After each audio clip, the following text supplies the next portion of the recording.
मुजफ्फरनगर सिंचाई विभाग खंडगंग नहर द्वारा बनाई गई सड़क की गुणवत्ता पर गंभीर सवाल उठे। सड़क निर्माण के महज 5 दिन बाद ही सड़क उखड़ गई, लेकिन अब तक किसी जिम्मेदार अधिकारी या ठेकेदार पर कोई ठोस कार्रवाई नहीं हुई। इसी लापरवाही और संभावित भ्रष्टाचार के विरोध में किसान और आरटीआई कार्यकर्ता सुमित मलिक पेन्ना निवासी अनिश्चितकालीन भूख हड़ताल पर कचहरी परिसर में डटे हुए हैं। भूख हड़ताल के दौरान स्वास्थ्य विभाग की मेडिकल टीम ने सुमित मलिक का परीक्षण किया। टीम ने पाया कि उनका वजन लगभग 5 किलो कम हो गया है, शुगर लेवल 73 पर आ गया है और ब्लड प्रेशर लगातार कम हो रहा है। डॉक्टरों ने चेतावनी दी कि यदि भूख हड़ताल इसी तरह जारी रहे तो स्वास्थ्य को गंभीर नुकसान हो सकता है। सुमित मलिक ने आरोप लगाया कि सिंचाई विभाग के अधिकारी और ठेकेदार सड़क निर्माण में मिलीभगत और अनियमितताएं कर रहे हैं।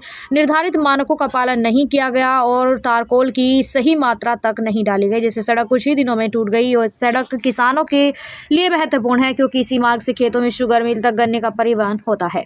उन्होंने बताया कि 13 दिसंबर 2025 को उन्होंने प्रभारी मंत्री सोमेंद्र तोमर को लिखित शिकायत दी थी। शुरुआती जांच में सड़क की स्थिति खराब पाई गई, फिर भी न तो दोषियों पर कार्रवाई हुई न ही सड़क का पुनर्निर्माण कराया गया। सुमित मलिक ने एसडीओ, जई और ठेकेदारों के खिलाफ मुकदमा दर्ज करने, विभागीय जांच कराने और दोषी कंपनी को ब्लैकलिस्ट करने की मांग की। साथ ही वर्ष 2025-26 में सिंचाई विभाग द्वारा निकाले गए 35 सड़क टेंडरों पर भी सवाल उठाए गए। आरोप है कि कमीशन खोरी के चलते टेंडर बहुत कम दरों पर जारी किए गए हैं, जिससे निर्माण की गुणवत्ता प्रभावित हुई है। सुमित मलिक ने इन सभी टेंडरों की स्वतंत्र और निष्पक्ष जांच की मांग की है। किसान सुमित मलिक ने साफ कहा कि जब तक दोषी अधिकारियों पर सख्त कार्रवाई, सड़क का पुनर्निर्माण और संदिग्ध टेंडरों की जांच नहीं होती, उनकी भूख हड़ताल जारी रहेगी। इस आंदोलन को कई किसानों का और सामाजिक संगठनों का भी समर्थन मिल रहा है। अब सवाल यह है कि जिला प्रशासन इस गंभीर मामले में कब तक कार्रवाई करेगा या भ्रष्टाचार के खिलाफ उठी यह आवाज अनसुनी रह जाएगी।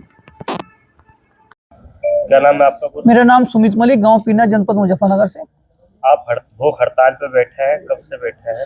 मैं 1 जनवरी 2026 से भूख हड़ताल पे बैठा हूं। आज चौथा दिन है भूख हड़ताल का। मामला है सिंचाई विभाग का। सिंचाई विभाग ने 3 सड़कें बनाई ग्रामीण क्षेत्रों में और उनमें 5 दिन में सड़क उखड़ गई। मैं जब अपने खेत से उस सड़क से गुजर रहा था तो तब मैंने देखा और वो मैंने प्रशासन को बताया और 13 दिसंबर 2025 को मैंने माननीय प्रभारी मंत्री सोमेंद्र तोमर जी, जो मुजफ्फरनगर प्रभारी मंत्री है, उन्हें मैंने मुजफ्फरनगर आ रहे थे वे एक मीटिंग में, तो वहाँ उन्हें मैंने शिकायत पत्र दिया। तो तभी डीएम साहब ने कार्रवाई करवाई। कार्रवाई में सीडीओ साहब मौके पर गए, उन्होंने भी नाराजगी जाहिर करी कि वास्तव में सड़क में खराब स्थिति उन्हें दिखाई दी। सैंपलिंग की गई, सीडीओ साहब के माध्यम से सैंपलिंग की गई 3 जगह पर अलग अलग स्थानों से। उनकी जांच रिपोर्ट गई, जांच सैंपल में फैलाई पाई गई। उसमें भ्रष्टाचार समसीमा पर पाया गया क्योंकि उसमें उसकी तारकुल की मात्रा नहीं थी, उसकी जो लेयर होती है, मोटाई होती है, वो भी नहीं थी। जो नीचे उसके मतलब उसकी टेक्निकल जो चीजें होती है पूरी बारीकी से, वो तो एक इंजीनियर बता सकता है। उसमें तमाम वो सारी चीजें जो मुझे बताया गया है उसमें खामियां पाई गई है। तो मेरा जांच रिपोर्ट लग के शासन को जिला अधिकारी माध्यम के द्वारा चली गई थी 2 सप्ताह पहले, लेकिन अभी तक भी कार्रवाई नहीं हुई है। मुझे दुख इस बात का है कि जब माननीय मुख्यमंत्री जी का सपना है कि भ्रष्टाचार किसी भी सूरत में बर्दाश्त नहीं किया जाएगा, तो अधिकारी कुछ कर्मचारी मिली भगत से ठेकेदारों के साथ मिलकर भ्रष्टाचार चरम सीमा पर पहुंचाते हैं और उसका खुलासा है तो कार्रवाई निश्चित होनी चाहिए। उसी लिए मैं भूख हड़ताल बैठा हूँ। आज मेडिकल प्रशिक्षण क्या गया? चौथे दिन क्या चौथे दिन आज जो मेरी मेडिकल जो उन्होंने किया है डॉक्टरों ने, उसमें मेरा पहली तारीख से आज चौथे दिन तक 5 किलो मेरा वेट घटा है और शुगर भी कम आई है 73। वो बता रहे हैं कि कल अगर 70 से नीचे आती है तो दिक्कत बन सकती है और जो ब्लड प्रेशर है वो भी डाउन है। तो कब तक धरना है? मेरा अनिश्चितकाल के आमरण तक मैं बैठा हूँ। सिटी मजिस्ट्रेट भी रात को आए थे आपके पास? सिटी मजिस्ट्रेट साहब भी रात आए थे, समझाने का प्रयास उन्होंने किया। उन्होंने कहा कि ठंड बहुत ज्यादा है, शीतलहर चल रही है, आप घर चले जाओ, हम लोग इस पर कार्रवाई कर रहे हैं। डीएम साहब ने कहा है कि कार्रवाई पूरी सख्त हो रही है। तो मेरा प्रशासनिक और फिर रात्रि समय 10 बजे सीडीओ साहब को भी फोन आया, उन्होंने भी ये कहा कि भाई मैं कल आ जाता हूं, तुम धरना समाप्त कर दो।